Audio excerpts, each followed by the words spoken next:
Saya bernama Yasir Fazil, berasal dari Brunei.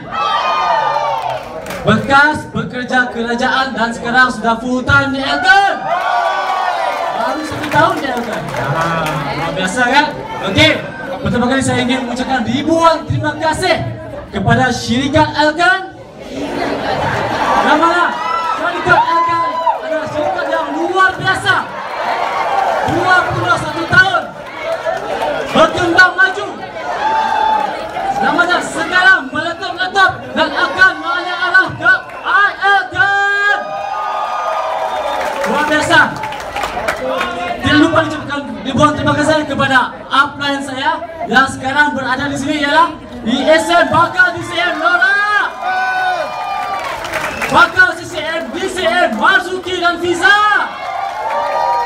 CCM Pilihan Haji Jafar dan Pilihan Haji Maimunah, Bakal MCCM Silakan Director Haji Razak Haji Masin, mentor yang luar biasa MCCM 106 Alfiah dan Masinayu, dan semua barisan upline.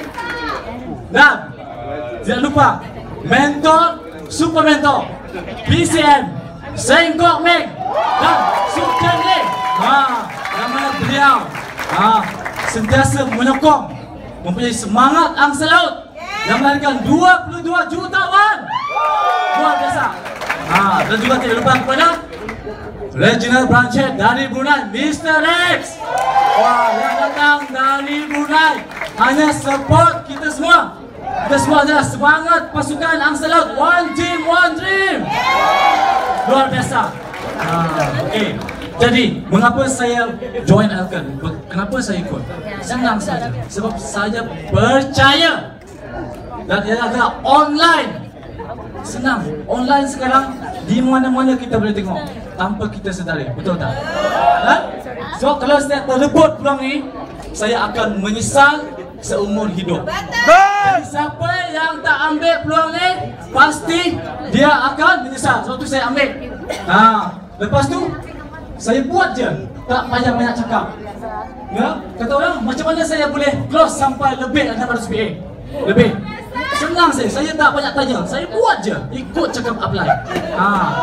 Itu je. ICU. Okay, ICU, okay? Boleh tak? Okay, jadi saya ikut cakap apply. Nak tahu berkeping. Sebetulnya saya sekarang memang tak faham 100% pun tentang marketing plan. Betul, tak faham. Memang saya faham, buat je. Sebab kalau nak close ke orang, okay, kau nak tak berapa minggu? Nak? Kau percaya ada syarikat ni? Kau percaya kau duduk sini? $200, itu je. Mudah saja. Betul tak? Tak payah nak buat make things complicated, kata orang. Tak payah susah, tak payah cerita panjang sampai panjang, betul? Jadi kita hanya perlu bercerita saja, tak payah nak jual apa. Kita share je, bercerita dengan kawan-kawan semua.